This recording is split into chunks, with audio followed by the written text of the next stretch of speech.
비교적 조금 조용한 공천을 이어가던 여당에서도 막판에 텃밭에서 현역 의원이 다수 컷오프 되면서 좀 불만이 새어나오는 이런 분위기도 감지가 됩니다.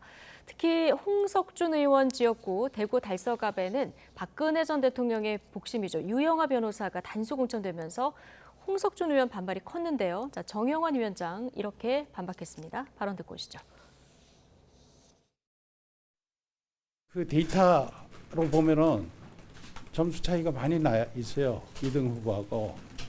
그래가지고 오히려 정무적 판단을 역으로 했다고? 빠른 시간 내에 단수 공천을 하면은 박근혜 대통령 너무 배려해가지고 그런 거 아닌가? 이런 우려 때문에 오히려 늦췄다고 보는 게 맞아요. 정무적 판단을 반대로 생각하시라고. 시스템 공천대로 그대로 했으면 빨리 나갈 수 있었는데 그런 우려 때문에 좀 더 토의하면서 왔다 이렇게 보시면 돼요.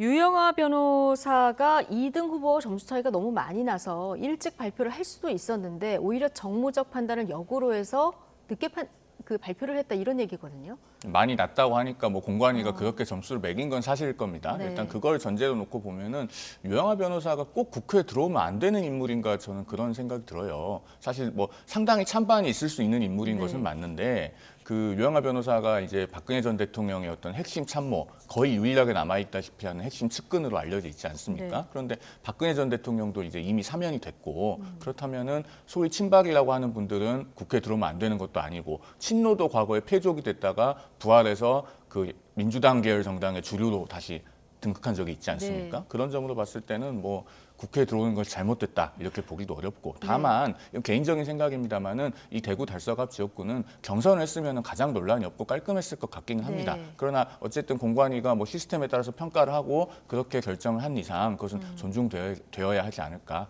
그 정도 생각을 가지고 대구 있습니다. 달서갑이 워낙 텃밭 중에 텃밭이다 보니까 그냥 상징적으로 경선을 했으면 어땠을까라는 의견도 주셨는데 개혁신당에서는 지금 국민의힘은 탄핵의 강에 그리고 네. 민주당은 조국의 강에 빠지고 있다 이렇게 다 양당을 그렇죠. 겨냥한 발언을 했는데요. 그렇습니다. 유영아 변호사는요, 유영아 후보는 탄핵을 부정하고 있는 분입니다. 국민이 지지했고 헌법재판소에서 결론을 내린 부분에 대해서 수긍을 못하는 부분이죠. 아마 공천을 받을 때 가장 큰 영향을 끼친 건 박근혜 전 대통령의 의중일 겁니다. 박근혜 전 대통령 회고록을 읽어봐도요, 예. 유영아 변호사에 대한 정말 고마움과 감사함이 구구절절하게 느껴집니다. 그렇지만 공천은 공적인 영역 아닙니까? 개인의 어떤 은혜를 갚는 공간은 아닌 거잖아요. 정치적으로 이거는 엄정하게 해야 되는 거지. 이 지역의 현역 의원이 본인이 경쟁력이 낮아가지고 컷오프 됐다. 거기서 졌다라는 그 부분을 수용을 하고 있지 못한다는 겁니다. 이런 부분을 시스템 공천이라고 최소한 칭할 수는 없는 거라고 생각합니다. 예.